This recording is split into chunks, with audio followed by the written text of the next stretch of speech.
दोस्तों, हर किसी की कोई ना कोई कमजोरी जरूर होती है। अगर कोई किसी की कमजोरी को पकड़ लेता है तो वह अपने दिमाग का सही इस्तेमाल करके बड़े से बड़े दानव को भी हरा सकता है। तो आज की कहानी में यही हुआ एक फैशन की दीवानी चुड़ैल के साथ। आइए सुनते हैं इस कहानी को।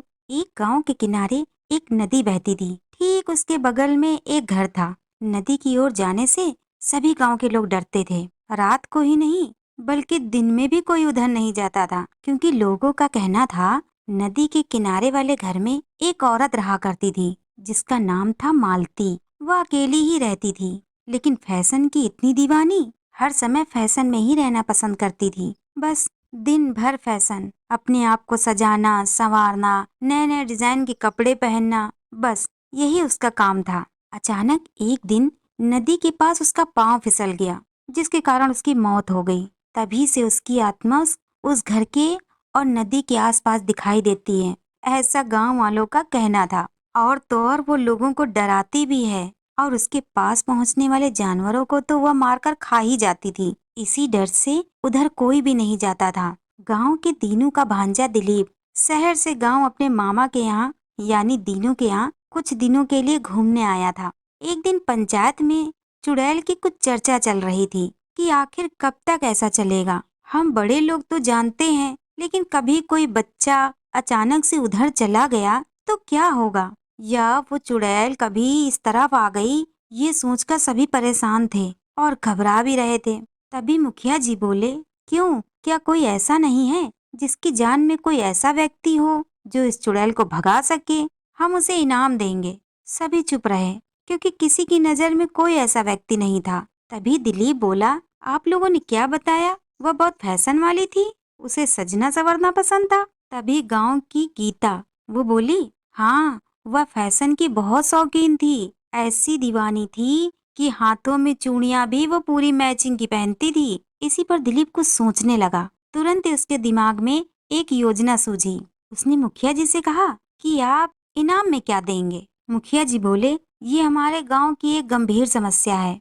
इस समस्या से बचाने वाले को मैं अपनी तरफ से 30,000 और 70,000 पूरे गांव वालों से मिलकर दिलाऊंगा। मतलब पूरा 1 लाख का इनाम होगा, और उसके साथ पूरे गांव वाले उसे कुछ न कुछ भेंट भी देंगे। मुखिया की बात सुनकर दिलीप ने कहा, मैं कोशिश कर सकता हूँ, लेकिन उसके पहले मैं पूरा मामला समझना चाहता हूँ। आप सभी मुझे एक दिन का समय दीजिए, फिर मैं बताऊंगा कि मैं इसे कैसे भगा सकता हूँ या नहीं भगा सकता।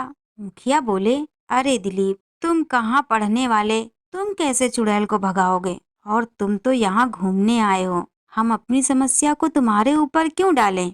दिलीप ने कहा, ये आप क्या कह रहे हैं? आखिर मैं अपने मामा के घर आया हूँ, हो सकता है गलती से मैं ही नदी के किनारे चला जाता, और तो फिर क्या होता? इसलिए अगर मैं कुछ कर सकता हूँ तो ये मेरी जिम्मेदारी होगी, और आप ये ना सोचिए कि मैं ये कैसे करूँगा। आप मुझे कोशिश करने दीजिए।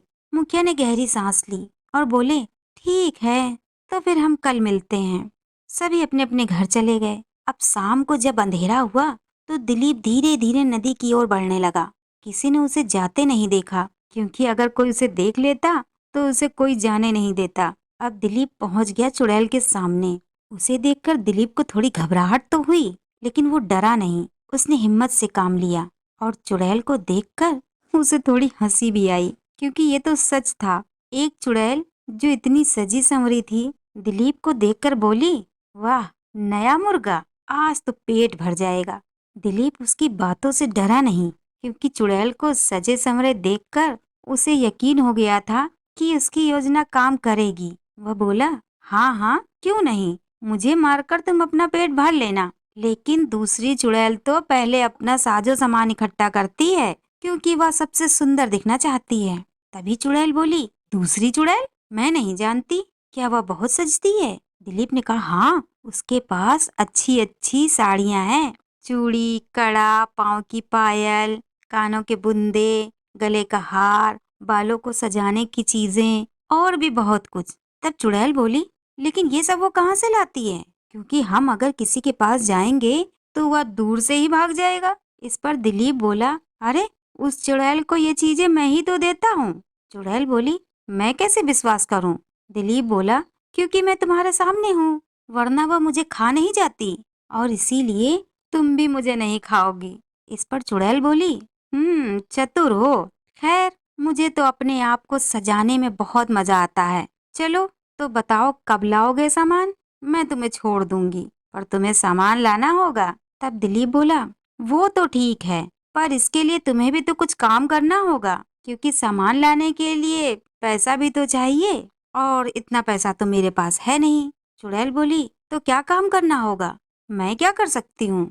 दिलीप ने कहा, गांव के लोगों ने कहा है, जो तुम्हें यहाँ से भगा देगा उसे इनाम मिलेगा।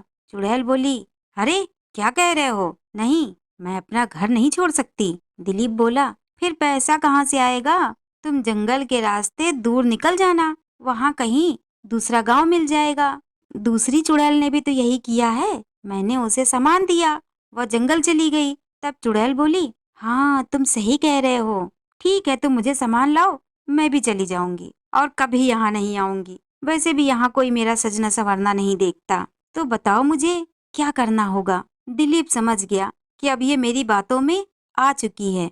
दिलीप बोला, मैंने एक योजना बनाई है, मैं जैसा कहूँ तुम वैसे ही करना। चुड़ैल बोली, हाँ हाँ ठीक है, बताओ बताओ। दिलीप बोला, ठीक है। दिलीप बोला, कल मैं कुछ थोड़े बहुत मंत्र बोलूंगा और तुम उसे सुनकर घर से निकलकर नदी के उस पार चली जाना, क्योंकि पूरा गांव तुम्हें जाते हुए भी तो देखना चाहेगा, तभी तो मुझे इनाम का पैसा मिलेगा। और तुम वहीं नदी के पार ही मेरा इंतजार करना, मैं तुम्हारे लिए सामान लेकर शाम को वहीं आऊंगा। इस पर चुड़ैल मान गई। दिलीप बोला, तो मैं जाऊं?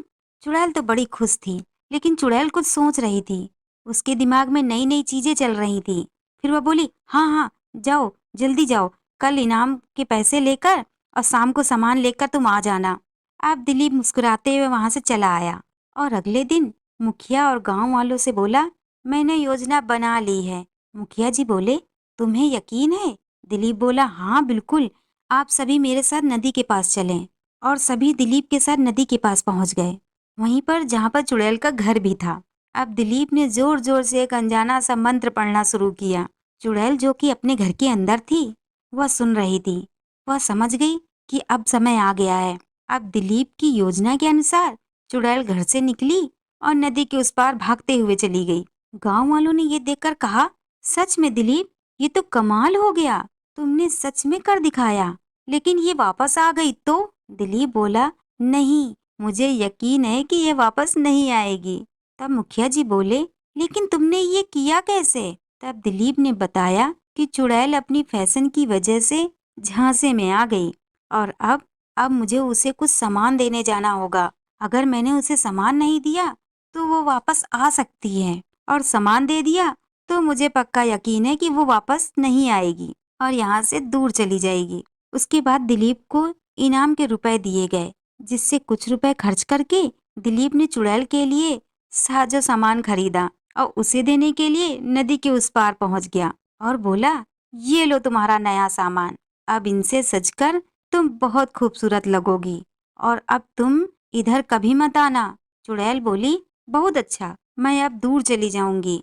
सामानों को देखकर चुड़ैल बहुत खुश हो रही थी। बोली, वाह, ये नई साड़ी, नई चूड़ी, नए नए फैशन का सामान, इतना सब कुछ, मैं बहुत सुंदर दिखूंगी। फिर उस चुड़ैल ने अपना सामान उठाया और जंगल के भीतर चली गई। उसने तो वापस पलटकर भी नहीं देखा। अब दिलीप मुस्कुराते हुए वापस घर लौट आया। गांव वालों ने उसकी समझदारी की और उसकी हिम्मत की बहुत तारीफ की। गांव को इस समस्या से बचाने के लिए उसका धन्यवाद किया। सभी लोगों ने उसे कुछ न कुछ उपहार दिया। तो ये कहानी थी खूबसूरत दिखने की चाह में एक सजने संवरने वाली फैशनेबल चुड़ैल की।